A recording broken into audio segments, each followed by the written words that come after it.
Welcome to the NAO show. We're going to review week 14, semifinals to the championship, and then go deep into the hole on the championship game. Yeah, I said deep. Defenses don't win championships. Hill comes close to another win, and the underdogs have the first and second pick in the 2021 draft. What is going on? we need Roger Goodell. You are on the clock. You are on the clock. Mike, how you doing? Well, okay. I'm okay. You okay, man? I'm okay. You all right? It's been a rough couple of weeks for you, my dude.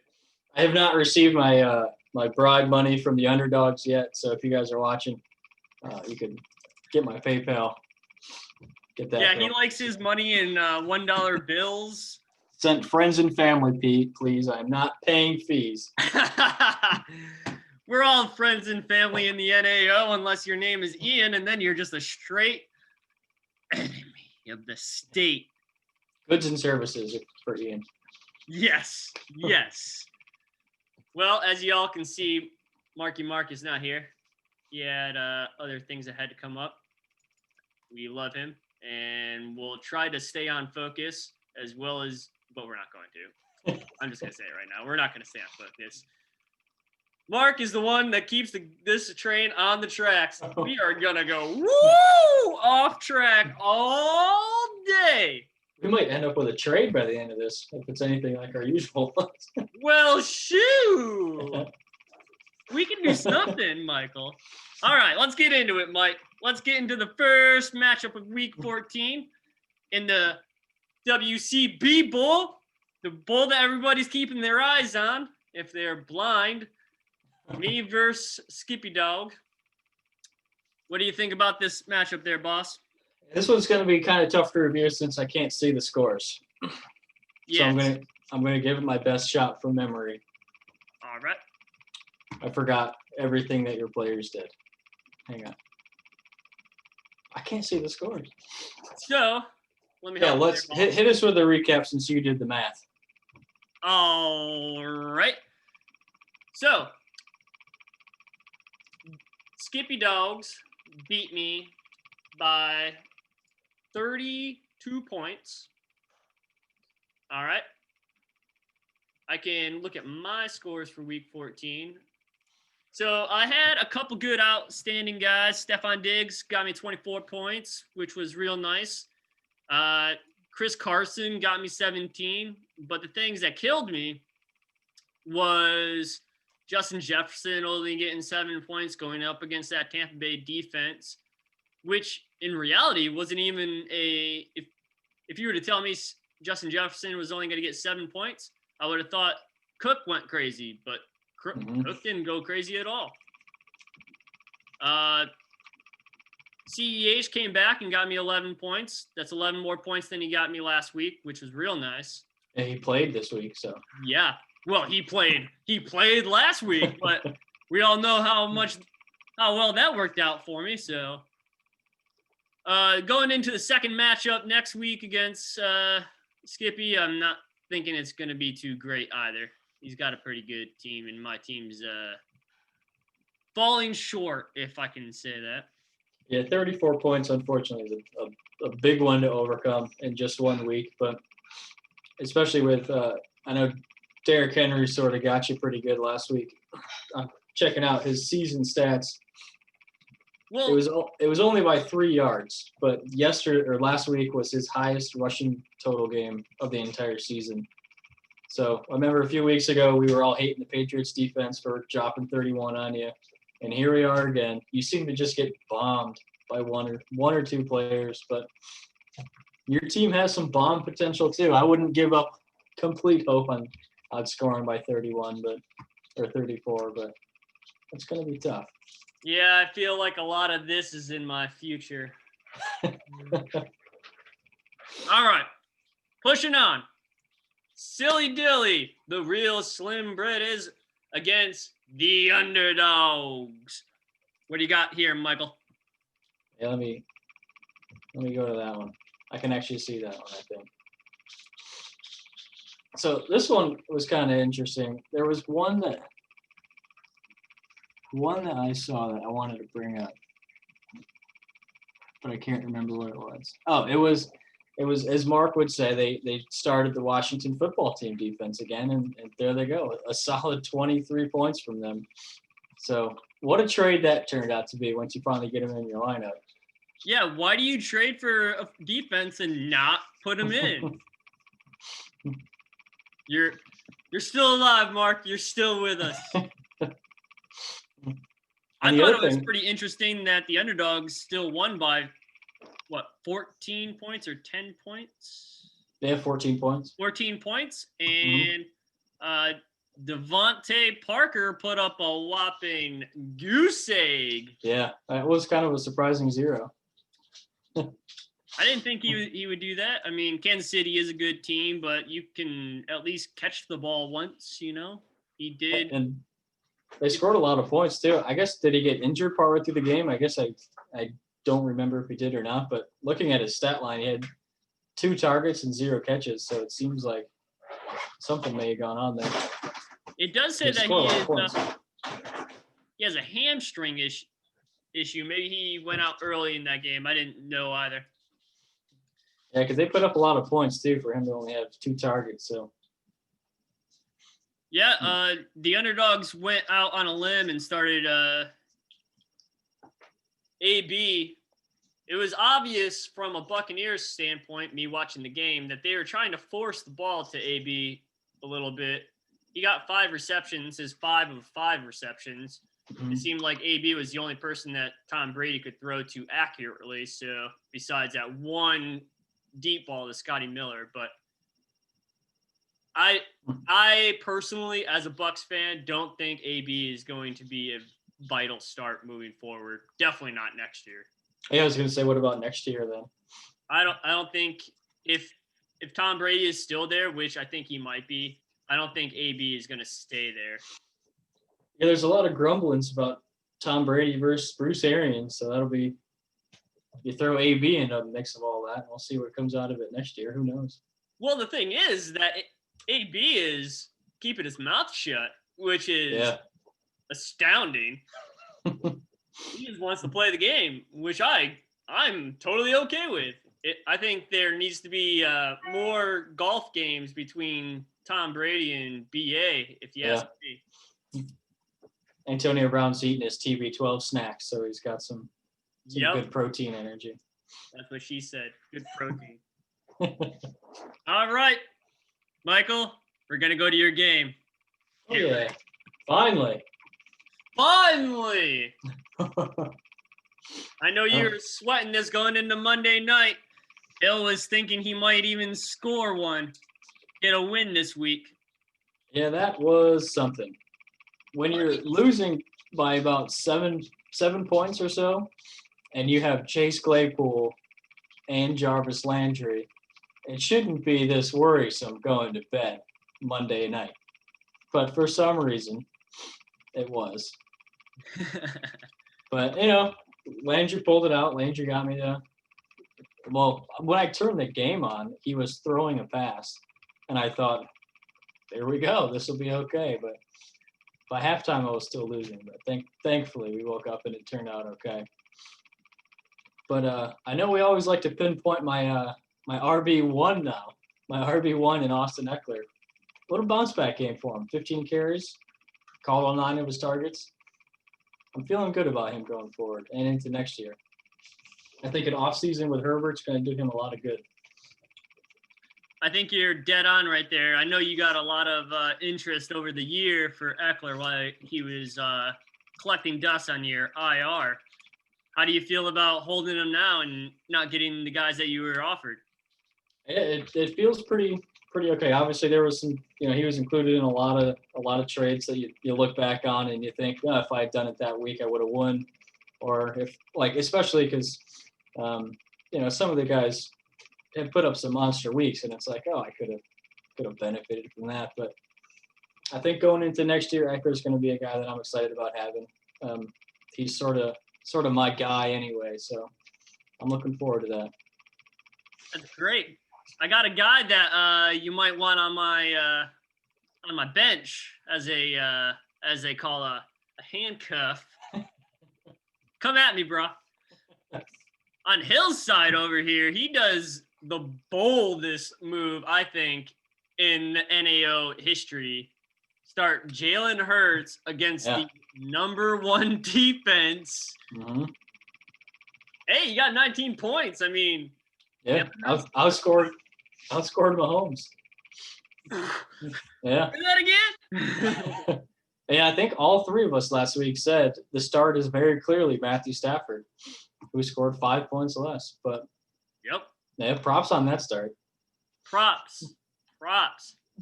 And even to add to those, how about his number 1 pick going off? yeah, I was gonna say his running back scored an average of 15 points, but Jonathan Taylor was, 30 of them. Yeah, that was a good start. That's one heck of a stat line too. 20 carries, 2 touchdowns, caught both of his targets. Yards. Yeah, that's one heck of a stat line. That's what you want out of pick 1, in the first round. So yeah, you can't ask for a better pick 1. yeah, all right, trending in the right direction there for you. Yes, he is. All right, let's get into the championship bracket. First up, we got our Bubba O'Reilly's versus Team Goofy Jace. All right, first and foremost, a moment of silence from my boy, Marky Mark. Man, what a week. CMC killed another fantasy football team. Like, let's just play what if right now, Michael. What if Mark had CMC all season long? Yeah. We all would be trying to catch up to that guy. Like, what week was it where he had him for that one game and he put up a regular old Christian McCaffrey game? And he scored like 33 points or something like that. Yeah. And it was an average game for Christian McCaffrey. Yeah. Mm-hmm. I know this week Marky Mark would have loved to start him. James Conner only putting up 1.8 points. That's a big kick to the front side, if you ask me. Yeah, I'm going to put not just the Steelers' loss, but a lot of the Steelers' bad performances on the Steelers themselves. Did you see they were dancing on the Bills logo before the game? Yeah, they've been doing that every game, I think. And then the Bills apparently did not like it. They took offense to that, you think? Just a little bit, apparently. Just a wee bit? Man, getting on the Bills kind of early, but all right, I'll save that point for when we talk about Josh Allen. But what do you see from this Goofy Jace team moving on to the championship round? I think, he belongs here. He's been up at the top all season long. He's made very few moves. He's obviously been involved in a very controversial trade. Controversial indeed, sir.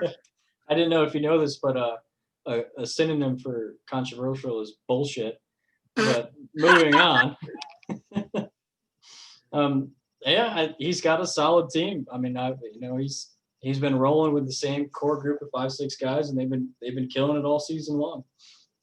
Yeah, I think moving forward, if he keeps that same lineup going into the championship, all he needs really is Gallman to get one of those 2 touchdown games and Mike Evans to see the end zone once, and he could put up a pretty nasty stat line. I mean, he put up 137 points this week. He could be in the 140s, 150s. Oh, yeah. All right, we're moving on. Defenses do not win championships. Let's talk about our boy. Defenses win championships versus that other guy. Go ahead, Mike.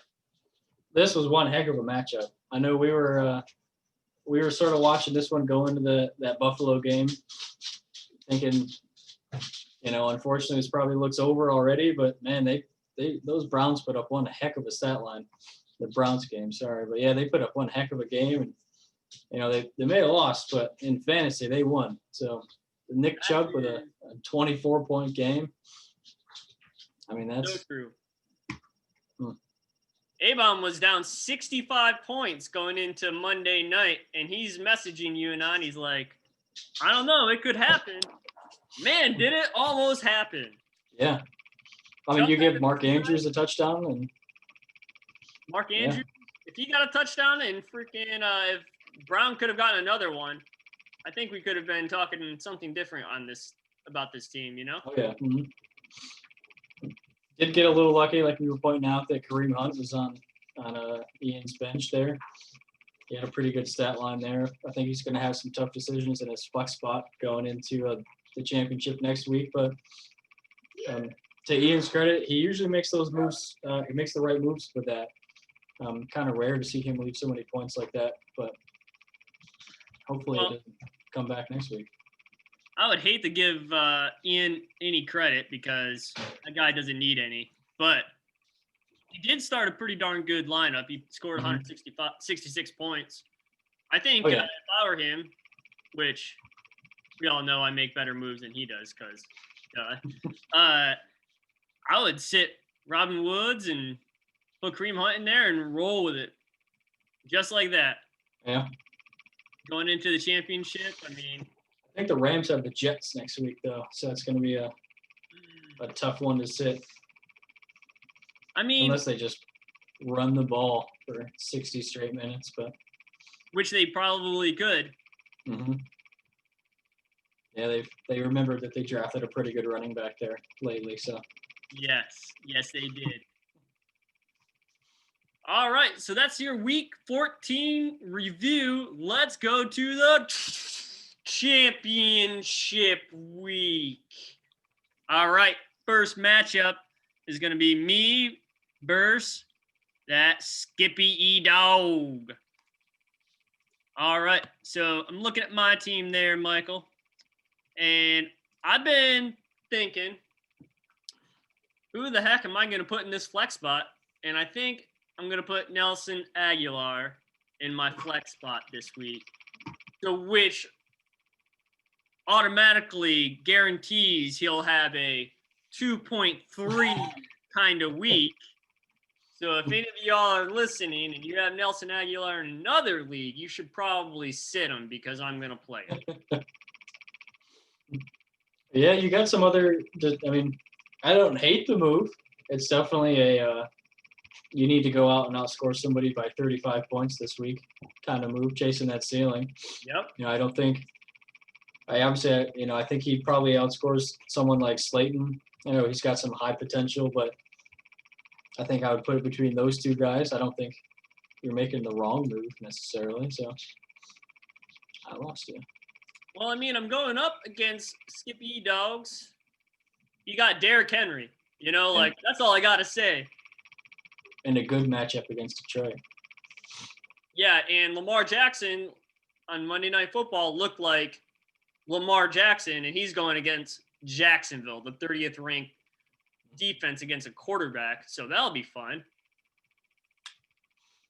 Yeah, he's been riding those two pretty good. It's like we said, it just takes one down week. You just need a down week from Derrick Henry where the Patriots defense doesn't also blow up or something like that. But it's got to be fun going against the same team 3 times in a row, though. Yeah, losing every time. It's just a blast. All right, moving on. All right, we're going to talk about the silly, spicy biscuits versus the real Slim Brady. This is projected to be a very, very close game. Remind everybody, silly, spicy biscuits only has 2 wins, but both of those wins are against the real Slim Brady. Oh, yeah. And it looks like matchup based. You kind of give the edge to silly, spicy biscuits. How could you not? Yeah, there's a lot going on the real Slim Brady on his team. I don't know if this is his final lineup. He seems like it might be, but there are He's some got tough what we decisions. like to call the sea of green. Yeah, there are some tough decisions going down that. It's not looking good for the real Slim Brady, really, because Rojo just got hit with the COVID list. He's a Yeah. hit. Hmm. He's been looking real good the last few weeks. And he had that finger injury too. Was that him? Yes, sir. He got a pin put in it the other day. Yeah, I think if I'm a silly dilly, I might try to chase that ceiling just like you have to as well. Go after some big boom guys, throw them in there, hope for the best. Yeah, I mean, the worst he's gonna do is have the 4th pick. I mean, these next two matches, you're playing for the third pick and the 1st pick, and your consolation prize is the 4th pick and the 2nd pick. So, I mean, you're getting what you want. Yeah, a guy like Jerry Jeudy, something like that in there, or just chase those points. He had a monster 20-something point game earlier this season, so I'd chase him. I don't like the matchups for real Slim Brady, though. He's going to need big games out of the likes of Tyler Lockett, which is going against Washington, which I think they are just on an absolute tear right now. Robbie Anderson, he's going against Green Bay, and their quarterback play has been skeptical, kind of sketchy at best, He's going to need Tom Brady to go absolutely bonkers against Atlanta. Yeah. Which, that could end up being, well, maybe vintage Tom Brady versus vintage Matt Ryan would have been a shootout, but that'd be a good game to watch, my friend. Yeah. All right, let's go to the matchup. The 1 versus the 2, trying to get the 1st and 2nd pick. Oh, wait, the underdogs get both of them, regardless. Oh. Boo! Michael, tell me about your team there, boss. I'm actually feeling okay. I think it's getting in my head a little bit, losing twice already to the underdogs and having to go against them again. But I've got some uncool matchups that I'm sort of not too excited about. And I expect Zeke to put up a whopping 4 points this week. So if he can get me 5, I'll be feeling pretty good by the end of the week. But I think my lineup's pretty much set. I've been rolling with this for a little while now. Got me the win last week. We'll see what happens. We'll let the ballers ball, as they say. Well, I have bad news for you, Mike. Yeah. The underdogs, they got that sea of green we were just talking about. Yeah, they got some good ones. Okay. Gus Edwards is seeing more production. He's in RB2 slot. Tannehill's got Detroit. That's going to be pretty nasty. And then he's got that ridiculous stack of Tannehill and A.J. Brown, which we both know A.J. Brown is good for a couple big plays. And then, just to add insult to injury, they've got Corey Davis, just in case he wants to throw it 15 times to him. And one of those guys scores 30 points every week. So which one this week? Yeah, exactly. I mean, Higgins for the Browns is going up against a Giants defense that has just been leaned on way too much the last few games. And I'm sure they're coming out a little tired of carrying that whole team. What do you think? Yeah, it kind of seems like it. I know with old Colt McCoy in there lately. I think they've been starting old Colt there for a little while. It's been a mixture of Daniel Jones, but yeah, it looks like it's going to be Daniel Jones going in this week because Daniel Jones went down last game too. So yeah, that's just been rough for them. The Giants have had a rough season. Obviously losing Saquon is not easy. You sort of lose your entire team identity when you lose a guy like that. So that is very true. It's the NFC East, so you only get so much credit. But I mean, they're in the playoff hunt technically. So Well, you could have 5 wins and be like winning the division. So The NFC East did win enough to actually not have the lowest amount of wins of any division ever in the NFL. So we at least did that much. congratulations. All right, Michael, it's time. It's time. Championship bout between Tua Time and Team Goofy Jace. We're gonna get real into this. Are you ready? Did we do Mark and Aaron? Oh Lord and Lord. Yeah, you had some choice words for Josh Allen, I hear. All right. So Josh Allen going against Denver defense. I think it's a travesty that he's only projected 23 points. It seems that. Let me give some backstory on this. So I watched the game the other night, and the run game was like they only ran because they had to. You know what I mean? It wasn't like they were running to establish any sort of run other than Josh Allen. Mm-hmm. I think Josh Allen is going to put up 30 points against Denver. Easy. Easy. Yeah, he's primed for a pretty big game, I think, against them. Oh, and speaking of putting up giant numbers and being freaking really underprojected, Nick Chubb, 14 points against the New York Giants. Are you kidding me? I wonder. Well, I guess Cleveland's an outside team too, so can't blame him too much on that. Nick Chubb is going to go crazy. He's going to run for 100 yards, a touchdown, probably catch 1-2. Who knows? You know, like Yeah. Nick Chubb is just going to. Oh, we're ready to go to the playoffs. We need another win. We're playing the freaking New York Giants. Yeah, here you go. That's better than the New York Jets. You know, like it's gonna be a bloodbath, I think. I am still waiting for Mark's touchdown drop to end.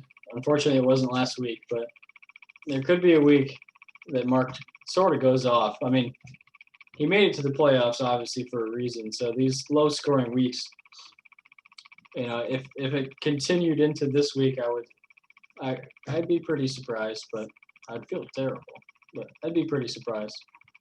Well, I mean, it's just because Kyler Murray was hurt for a few weeks, and his best option is to stack Chase Edmonds and Kirk. He did that last week, and on top of Murray, and then it's like the Eagles totally forgot that Miles Sanders can actually run the ball and was good until last week. You know what I mean?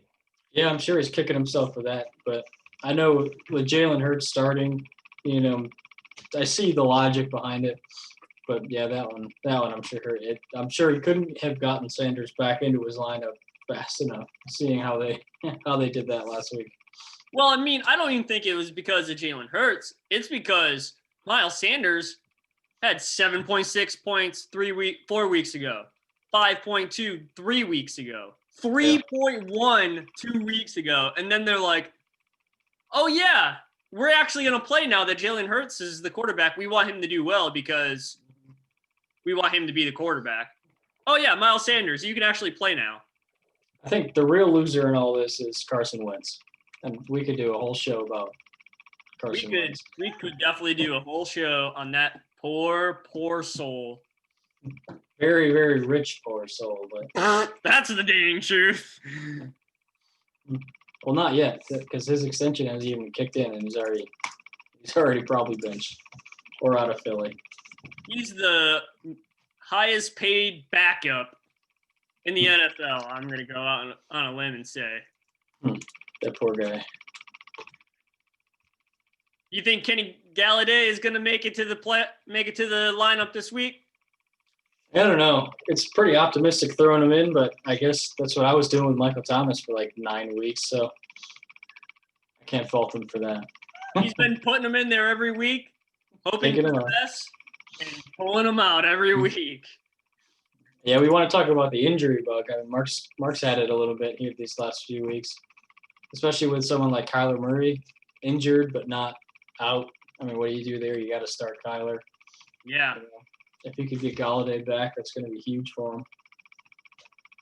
And to be honest, I think with the Steelers having 2 really rough losses in a row, they may go back to their run game and establish the run. And James Conner is actually going to be freaking fantasy relevant again.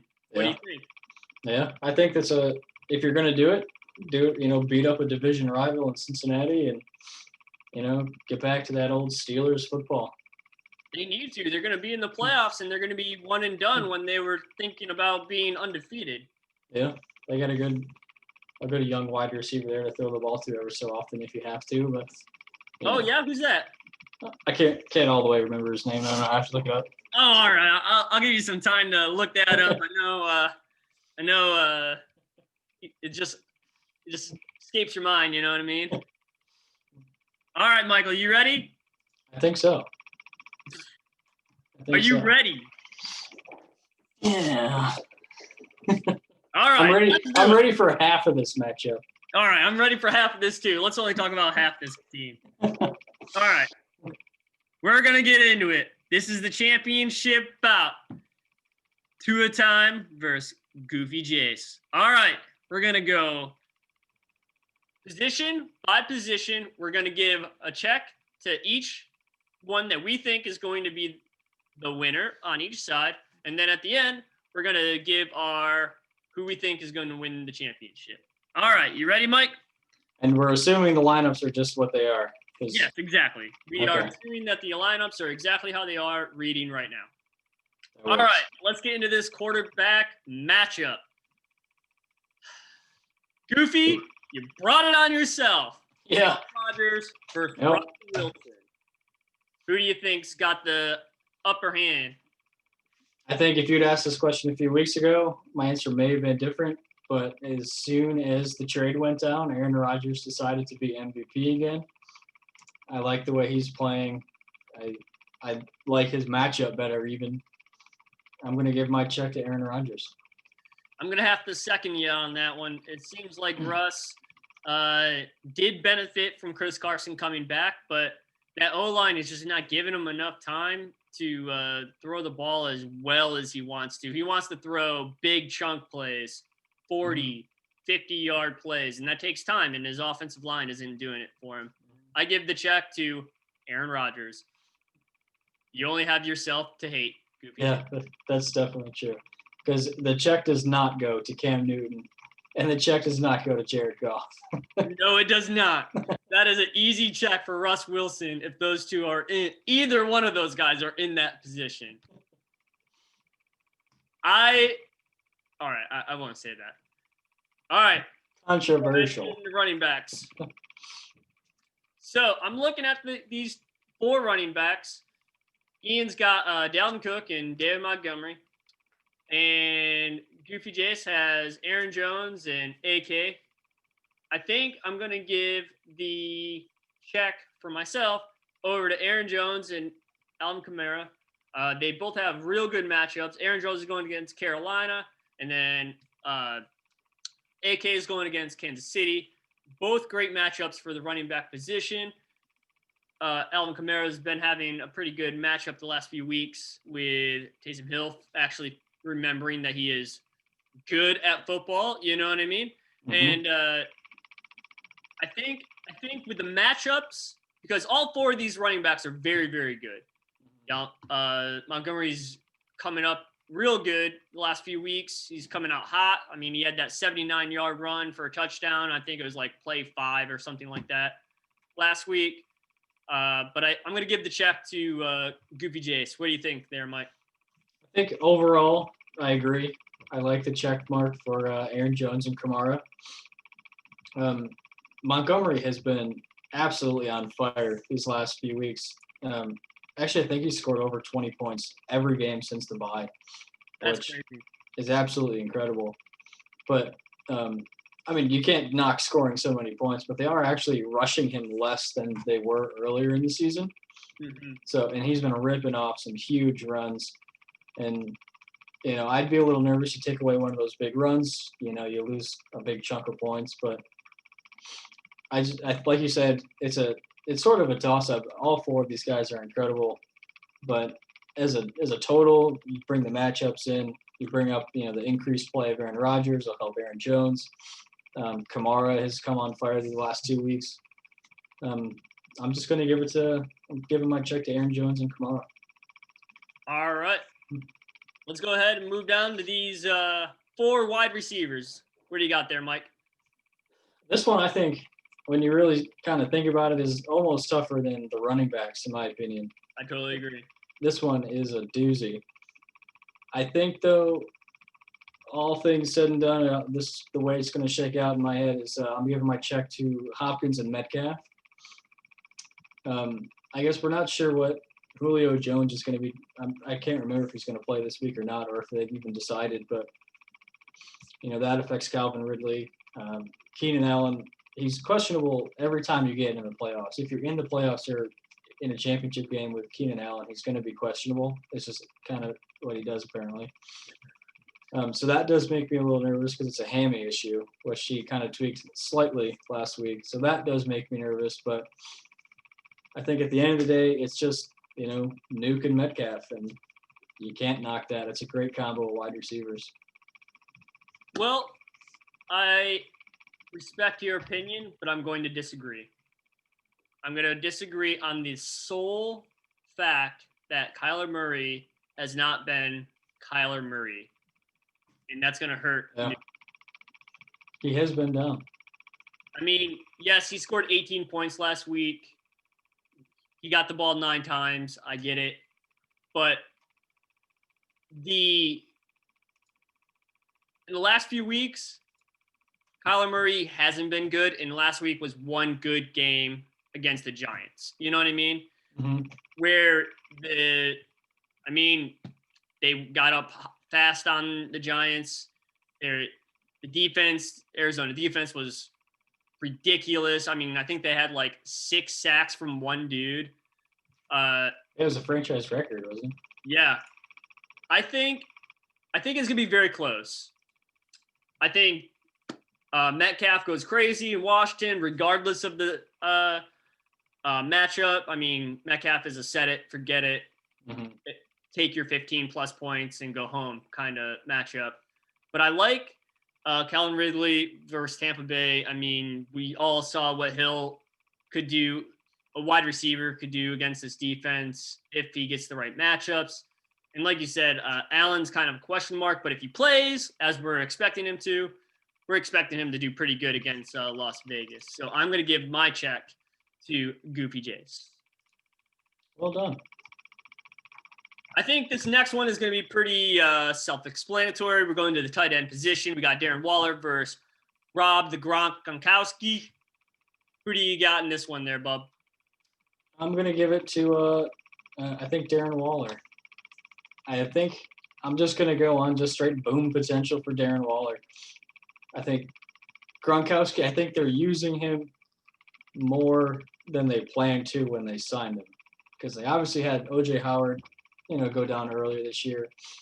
I'm not sure Gronk was actually brought in to be Gronk, more so of a safety for Tom Brady type deal. Obviously, it's still Gronk. He's incredible, except on The Masked Singer.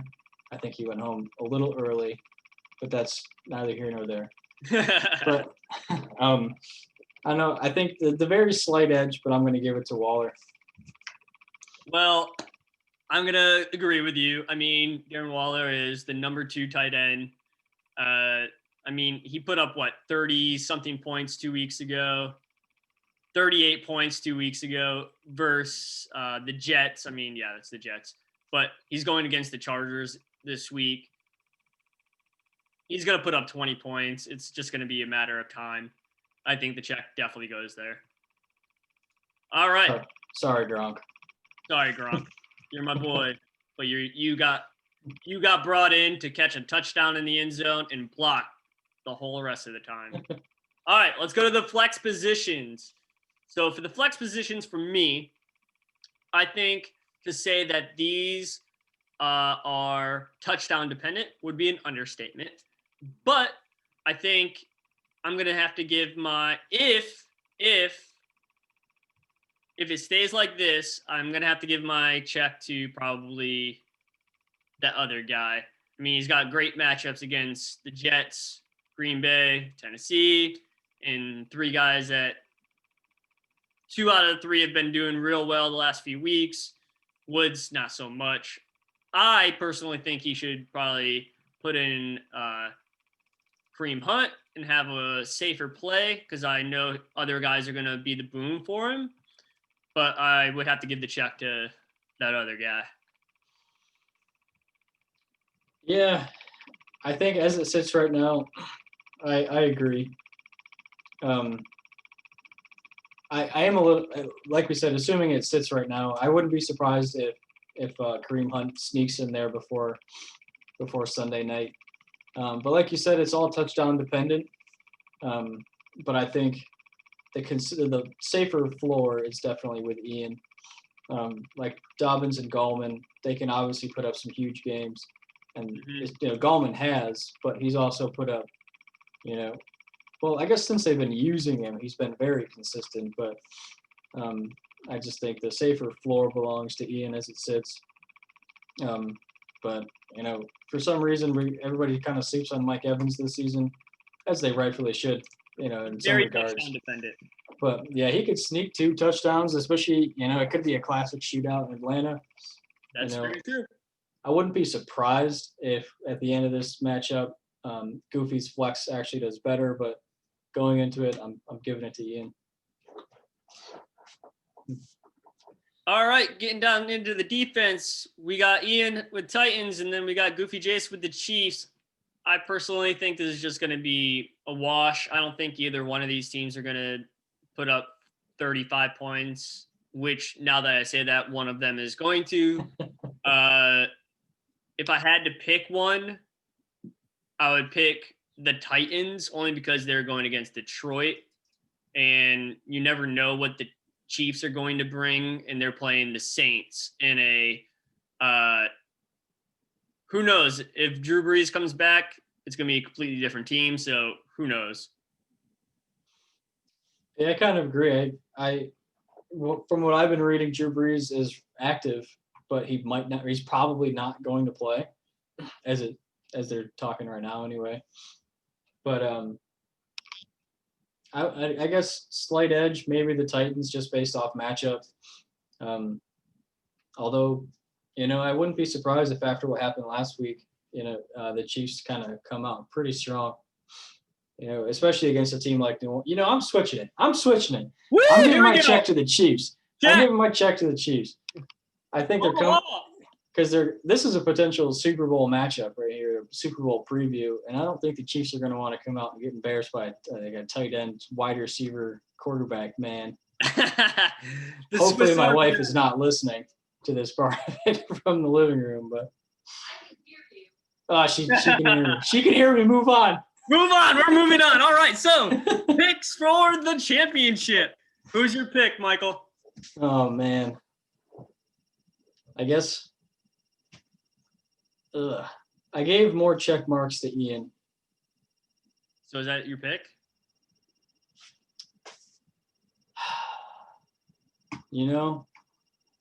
Looking through the matchups as a whole, I think I'm gonna give it to Ian. Good, because I'm going Goofy Jace. $5 beer bet right now. We have the $5 bet on that Madden game, which never happened. Yeah, what's up with that Madden game? $5 bets. Let's do this. Goofy Jace, come on. You cannot live a whole off season. No, scratch that. We can't live the rest of the life of this dynasty with Ian winning. Goofy Jace, I'm rooting for you. If you need anybody from my team, I will drop them and you can pick them up. Let's do this. Come on. Well, I think though the big thing for me, if Goofy's going to win, which I would, I'd like to see happen if we're allowed to say that. But the big thing for me is going to be that running back matchup.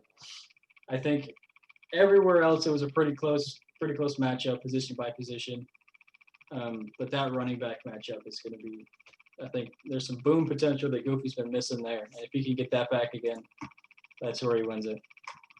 For me, I think he needs that boom potential at the running back position that you were just talking about. But I think the deciding factor is going to be those flex spots. I think Mike Evans needs to see the end zone a couple times. Gallman needs to see an end zone at least once with a big production. The Giants need to come out and actually establish a run, put him in the freaking game plan like they didn't last time, and protect their quarterback. And I forgot who's. J.K. Dobbins going against Jacksonville? Come on. Yeah. 12, 13 points. Easy. Mm-hmm. I'm looking forward to it, though. It's going to be a good week, Michael. I think so. Underdogs, you're on the clock. You get picks 1 and picks 2. Don't mess it up. We're all waiting for you to screw it all up with those number 1 picks so we can rub it on in. All right. We'll see y'all next week when we figure out who the championship of the first inaugural NAO championship. Let's go, Goofy Jace. Yeah, really. Can't live with Ian. Really. Come on.